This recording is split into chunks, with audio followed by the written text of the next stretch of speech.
And here we go.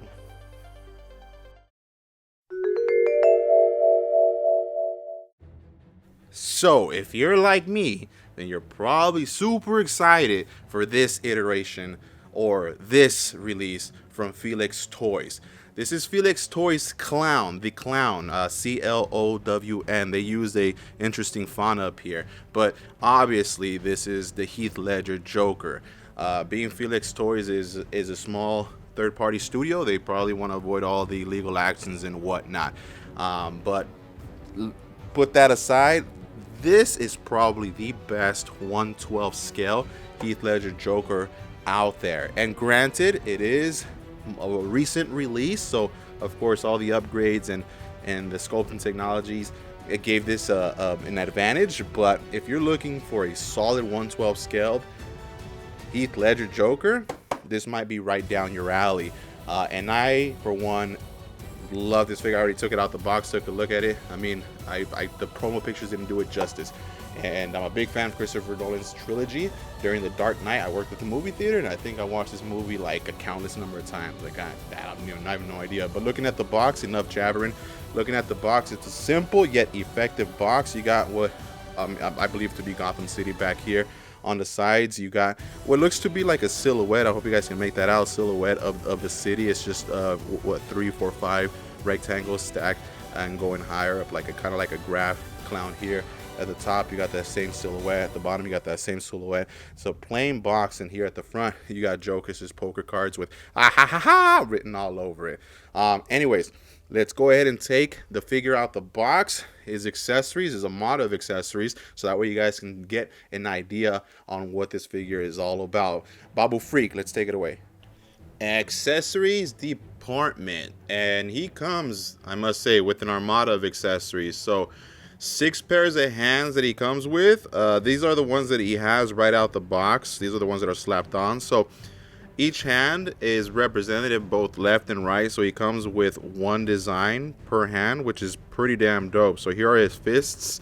Of course, he needs those to knock some fools out. Let me show you the detail of his gloves and hands with this one here. So these are more of like relaxed hands, just for drooping down, or also to maybe hold like the end of his shotgun or whatnot. But taking a closer look at the hands real quick, for the most part, these are all the same design, obviously, and they all have that silver button there. So they did a good job with the detailing of the hands themselves.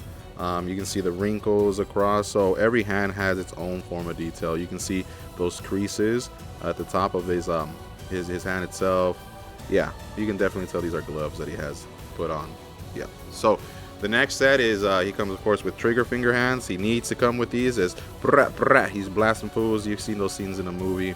And then after that, he comes with some gripping hands. So he has a few accessories that you can put inside these grips themselves, so they're a little bit more tubular shaped. And he comes with the style posing hands. Well, more like style gripping hands. This is my favorite set of hands, because the Joker always, especially Heath Ledger's Joker, you can in the movie, throughout the movie, he's holding like his switchblade, very, very stylish as he's approaching the Dark Knight. But yeah, as you can tell, they're both for his left and his right. And then last but not least, he also has gloveless hands, and look at the detail on those. Yeah, you can tell this is definitely skin toned paint, and man, I mean, you can see like some dirt marks, the shading. Yeah, they did a good job with these hands. The knuckles, like, yeah, the mold, the sculpting across these hands are dope. Like, I didn't notice that. It looks like there's veins too, if you can, depending on the angle. So that's pretty cool. Now, in terms of the other accessories, he also does come with, you guys might be familiar with this if you've watched the movie, freaking blossoming flower of grenades. I don't know if I said that right. But these are on Velcro. So the dope part about this is you can put this on. Now, of course, I took his accessories out. You can put this underneath his vest. So here's the other Velcro piece. And if you want to replicate that scene for some photo shoots, you just go ahead and strap that on there. And of course, you have that scene where he has the grenades ready to blow up. These grenades do hang. Let me take it off. You want to be very gentle with this. You don't want to, it's cloth, so last thing you want is to tear anything. But you can take these grenades off of these little leather straps, and they have these strings here that allow them to hang. I will not be taking them all off just because I don't want to, untangle what's already made. So I'm pleased with the way this would look, just like I showed you, and the Velcro attached to the Velcro within the vest. So that's that.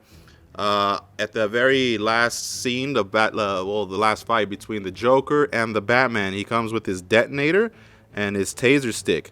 The taser stick has not much; it doesn't have detail at all. It's just pretty much all sculpted and molded in black. So there's no like taser painting or different like bluish painting. It's just all black. It's all sculpted in black. Now, as on the contrary, his detonator, that this thing is filled with detail. So they did a real nice job with this little guy. I mean, they went out. Look, you can even tell like the weathering. Like they put some kind of like weathering, silver hits, washes on the detonator itself, and then you got this little metal keychain there, the silver paint job. Yeah, this is pretty dope. So they really went out and gave us a hell of a paint job on those. He does come with 2 blades. So first one is his butterfly knife. Come on, focus. His butterfly knife. Check that out. For something so tiny, they really did a solid job with making this look like a miniature butterfly knife.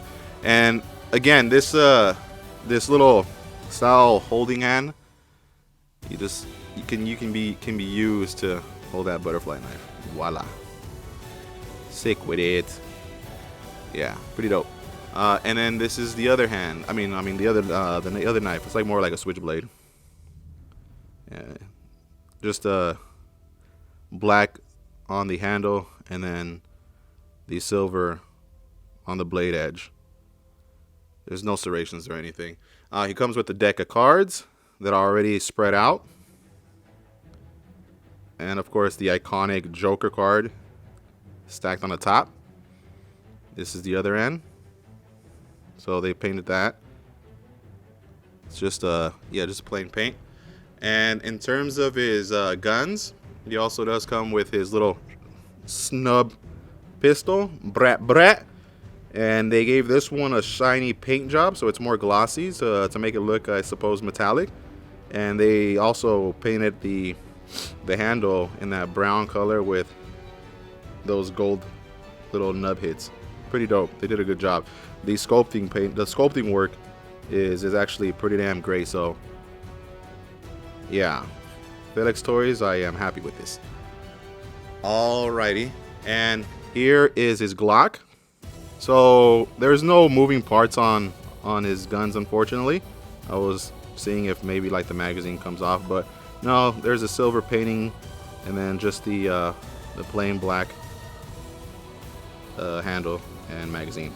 He also comes with this shoddy for that party scene where he crashes that party. And this, the detailing on the mold is pretty damn dope. Look at that handle when you cock back. You can tell there's the ribs there, the paint on the chamber, and then the handle, the trigger. Like you can tell like the screws there. Yeah, it's very well detailed. It's almost like Hot Toys quality, you know. And then here's his machine gun. Hit me. Yeah, this one here has more of a like, I want to say some weathering. I think they went for like a little weathering effect, because from where I'm at, it looks like there's definitely some kind of dry, I don't want to say dry brush, but it's like you can see some metallic hits on it to make it probably look more metallic-y and not so dang plain like the taser stick. Alrighty. Now in terms of his head sculpt, actually before the head sculpt, he also does come with his extra shoe. So same scene, that party crashing scene. Look at the shoe, man. The paint job is really nice.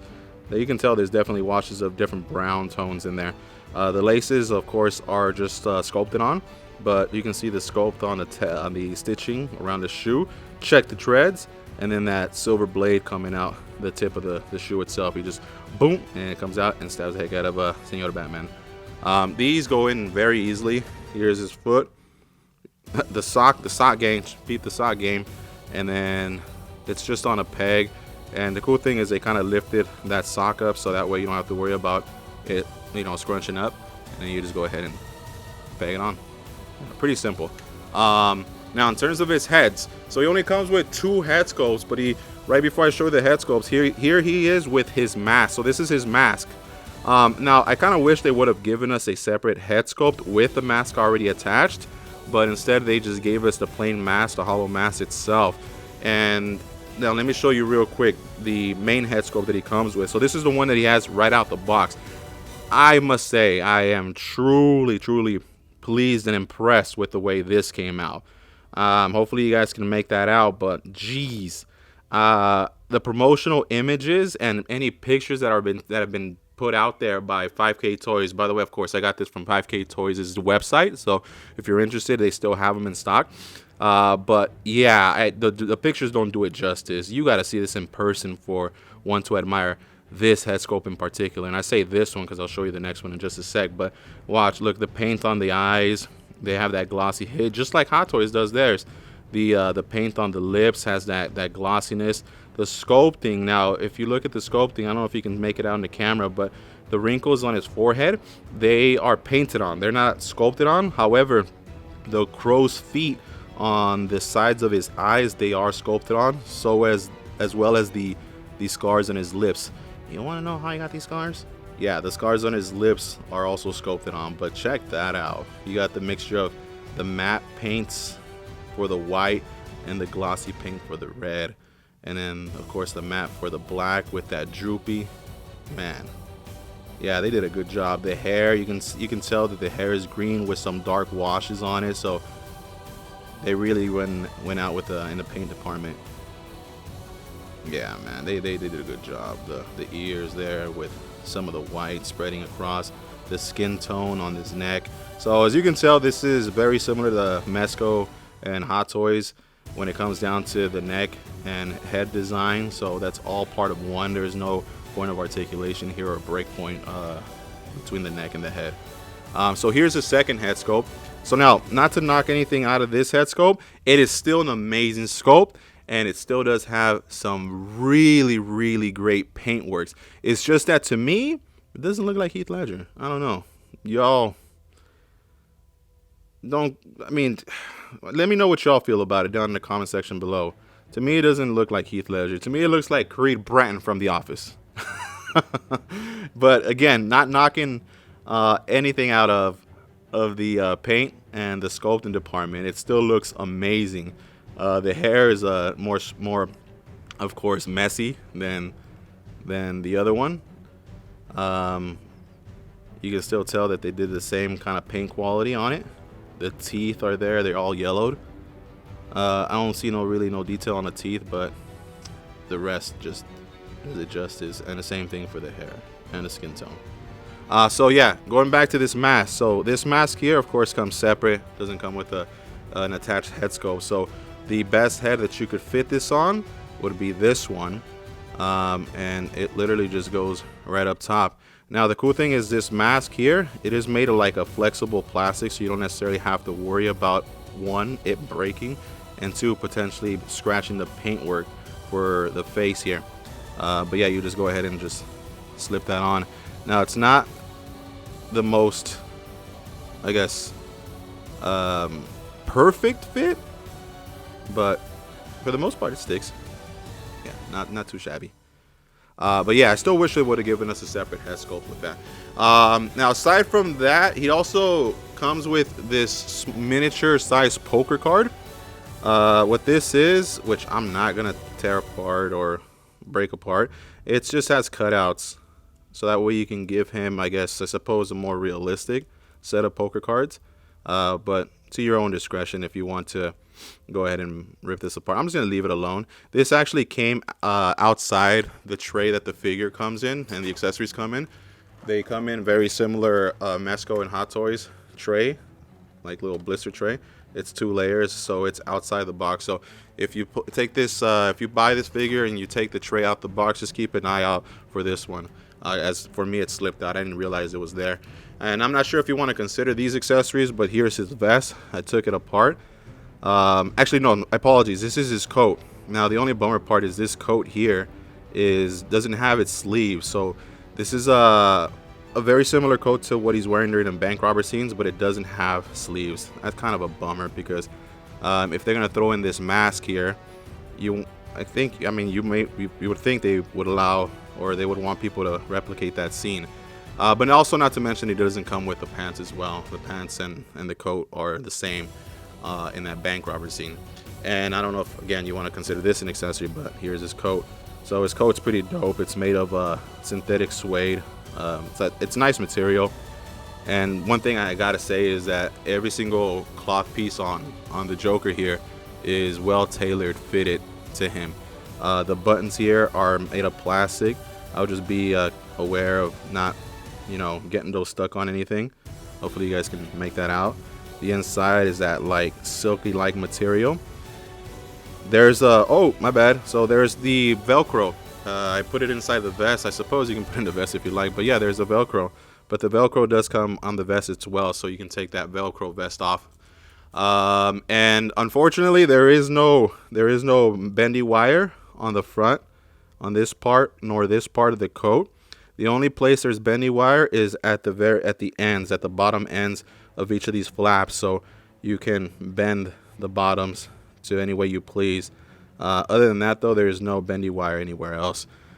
Alrighty, well, that's it for the accessories department. Now, let's take a look at the main man himself. Bing, bang, boom, and here he is, Heath Ledger's Joker. And I gotta say, I didn't have high hopes for this figure. I'm a big Heath Ledger Joker fan. I mean, Heath Ledger as an actor, of course, was great, but he did an outstanding job with portraying the Joker, or his version of the anarchy kind of Joker. So I needed to get this figure, in my opinion, for my collection, but I did not anticipate him looking this great. As mentioned on the accessories department, his head sculpt, this one in particular, this one here, came out really great, and his cloth goods came out great as well. So as you can see, like this posture, I mean, it looks as if he's potentially really standing there, so it's almost like Hot Toys quality. There's still some to be desired, some things to be desired to like the nature of his outfit in comparison to his true self, but got to keep in mind this is a 1/12 scale figure, but it does retail at the higher end. If I didn't mention that, this guy retails at $100. So let's see what $100 gets you. We took a look at his of course his head sculpt earlier in the video, but let's go ahead and zoom in here. And in terms of his attire now, let's see what he has to offer. So here's his head sculpt again. I mean, it's God, I do like this one. This one, in my opinion, came out really great. Maybe the side profile, not 100%, and but it's like, man, if you look at it straight up there, like straight head on. Geez, yeah, I think they did a really great job, especially with the drooping. But going into his outfit, of course, his trench coat, his long trench coat is in that suede, like obviously fake synthetic suede material. I'm not sure what's up with this creasing. I think here, I was noticing that this here has a bend. Let me see if I can adjust this guy real quick. All right, there you go. But it's really well fitted. So that's his long coat. Oh, his cards fell. And underneath, of course, like shown earlier, you can take the coat off, and he has this other just plain simple gray coat. These aren't plastic buttons, unlike the trench coat. These are more of kind of like vinyl material, so I will still be careful with potentially peeling those off accidentally. And then the young vest, and fun, a little quick detail that they really went out with making sure this is almost somewhat screen accurate. He is actually missing that button in the movie, believe it or not. So he's missing that button there right in the middle. And then of course, this is attached via Velcro, and he comes. You be careful here. Unfortunately, I kind of tore this in between the tie there. I'm not sure what's up with the zooming. But look at that shirt, man. Yeah, I think the fit of his outfit, is a lot more tailored than that of Beast Kingdom's. But keep in mind, the Beast Kingdom figure I think was a 110 scale, so this is 112. So this is in its own department. And look at the pants. The pants, they have a pinstripe. He also has this his metal chain. It's more of it's very light. So it almost feels like aluminum. So you want to be careful. Don't yank that on anything, because it'll definitely break. And like mentioned earlier, of course, in terms of his coat, there's no bendy wire, unfortunately, on the front ends of the coat. Only at the bottoms here.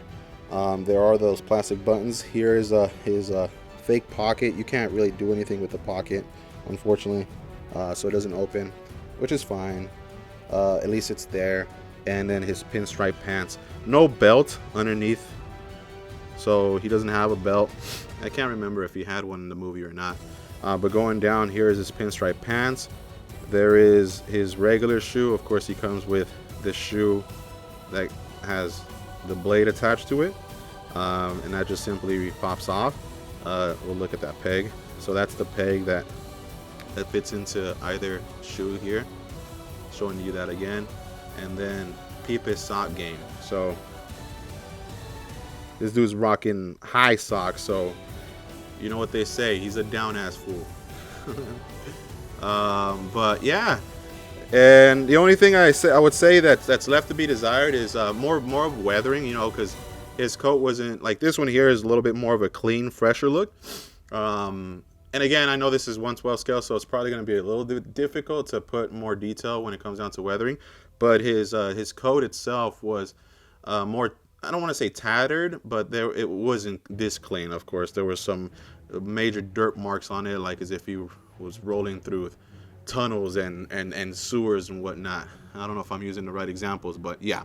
Another thing is that his actual underneath coat, it actually fits just right. So I was looking at a few images, and it's not supposed to be buttoned, of course. It's open just like it is here in this figure. So they did a good job with putting that and representing that in this plastic or cloth form. Now taking a look at we'll take a look at his articulation actually, but what I'm going to do is I'm going to transition over and remove his two coats and just leave him with the vest to get a better look at his articulation. Alright, so I removed his coats so that we can see a better look at his articulation. Real quick nitpick, I wish there was a way to lift up his sleeves. In some of the scenes in the jail scenes, he's able to unbutton the sleeve there, and oftentimes he'll have it rolled up, but he also has this look to him as well. So going over his articulation real quick, his head, of course, is on that ball peg, and it's designed to be just one head and neck style. So just go ahead and goes in there. All right. In terms of it going down, it goes down that much, not much. Of course, his collar for his shirt kind of hinders some of the movement, and it doesn't go back that far at all. Actually, it doesn't really go back at all. It just stays stiff that way. He does strike a T-pose, as you can see there. Let me zoom in real quick. He does strike a T-pose, and he does have an upper arm cut, so it can swivel around. Of course, you can't do a full 360 because of the cloth, and he does have double elbow joint. And in terms of his wrist, it is on that ball and peg design, which is pretty neat because, of course, well, not neat, but, you know, cool, because it allows you to easily remove and swap out the different kinds of hands that he has. He does have a diaphragm joint, but it doesn't do much, unfortunately. It doesn't necessarily, you can see it bends because of his vest. It doesn't go back that much at all, it just stays stiff. Most of his crunch is going to come from his waist joint here. So it is on a ball peg, and that is how far he's able to go forward using that waist joint, and that is how far back he's going to be able to go. Now, in terms of his legs, he's able to kick forward that much, able to kick backwards that much. Another thing he suffers from is his pants. Sometimes it looks like he has the sagging pants effect. He does have double knee joints.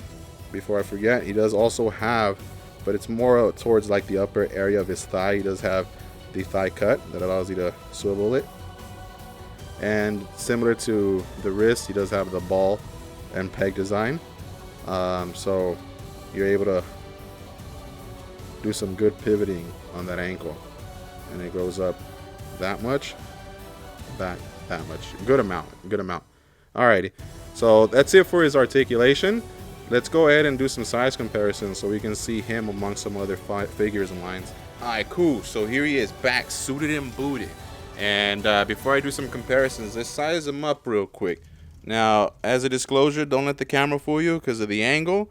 But in terms of his height, he looks to be around, actually 6 3/4. Yep, 6 3/4.